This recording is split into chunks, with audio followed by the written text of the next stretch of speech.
নমস্কার বন্ধুরা, কেমন আছেন আপনারা? আশা করি সবাই ভালো আছেন আর আমরাও খুব ভালো আছি।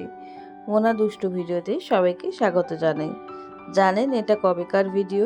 এটা হচ্ছে গিয়ে জন্মাষ্টমীর ভিডিও করাই হচ্ছে না, তার কারণ আমাদের বাড়িতে একটা অঘটন ঘটে গেছে, সেটা আমি পরে বলছি।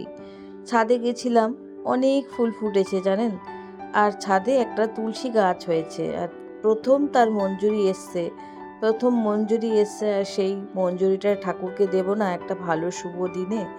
ওর বাবা সমস্ত কিছু দোকান থেকে কিনে এনেছে সরঞ্জাম, কোনো কিছু করে দেওয়ার একদম মুড ছিল না।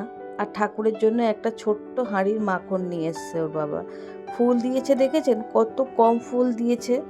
ভাগ্যিস ছাদে গেছিলাম, দেখছি কত ফুল, সাদা অপরাজিতা, কত মাধবীলতা, তার সঙ্গে রয়েছে রং বেরঙের নয়নতারা। এই যে তাল ফুলুরি কিনে নিয়ে এসছি, তার সঙ্গে নিয়ে এসছি একটু মালপো আর একটু নারকোল নাড়ু।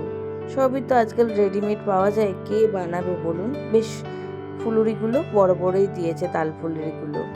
ভাবলাম কিনেই দিয়ে দিই, কি করবো এবারে, মন মেজাজটা একদম ভালো ছিল না। আসল কথা হচ্ছে গিয়ে 4 দিন আগেই আমার মেজো পিসি ডেট হয়ে গেছে, তার জন্য মন মেজাজ ভালো ছিল না।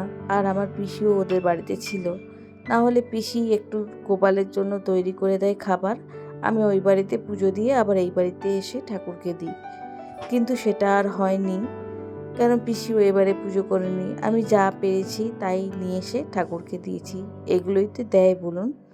আমি ভালো করে সুন্দর করে সকালবেলা স্নান টান করে ঠাকুরের জায়গা গুছিয়ে ঠাকুরকে ভালো করে পুজো দিয়েছি, আর বলেছি আর এরকম যেন কোনো অঘটন না ঘটে।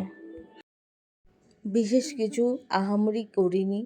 কেমন লাগছে তাও আমার গোপালকে তোমরা অবশ্যই কমেন্ট করে বলো। আমার চ্যানেলটা ভালো লাগলে একটা লাইক দিতে ভুলো না, আর চ্যানেলটা অবশ্য করি সাবস্ক্রাইব করো। ছোট্টর ওপর পুজো করেছি দেখো, লাস্টে ঠাকুরের কাছে ধূপ বাতি জ্বালিয়ে ঠাকুরের কাছে ভালো করে প্রার্থনা করলাম যেন সবার জীবন মঙ্গলময় কাটুক। এখন এমন সব চাপ বেড়ে গেছে বাচ্চাদের পড়াশোনার, কারোর সাথে দেখা হয় না, কারোর বাড়ি যাওয়াও হয় না। কিন্তু তার মধ্যেই যদি প্রিয় মানুষের এরকম মৃত্যুর সংবাদ আসে, মনটা কার না খারাপ হয় বলুন। ভিডিও অনেক জমা হয়ে আছে, এডিট করতে পারছি না, অনেক দুঃখিত।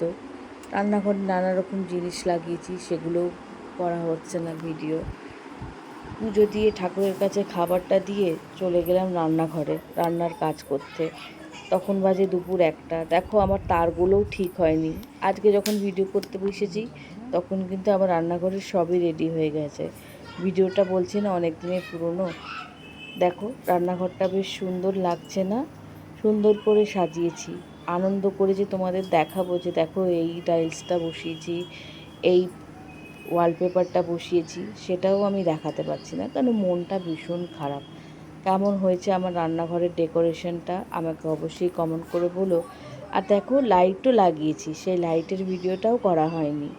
তোমাদের অবশ্য করেই ওই ভিডিওগুলো এডিট করে পাঠাবো, যদি তোমরা জানতে চাও কিভাবে লাগিয়েছি না লাগিয়েছি। তাহলে আজকের মতো টাটা। ভিডিওটা ভালো লাগলে একটা লাইক দিও, আর আমার চ্যানেলটা অবশ্য করে সাবস্ক্রাইব করো।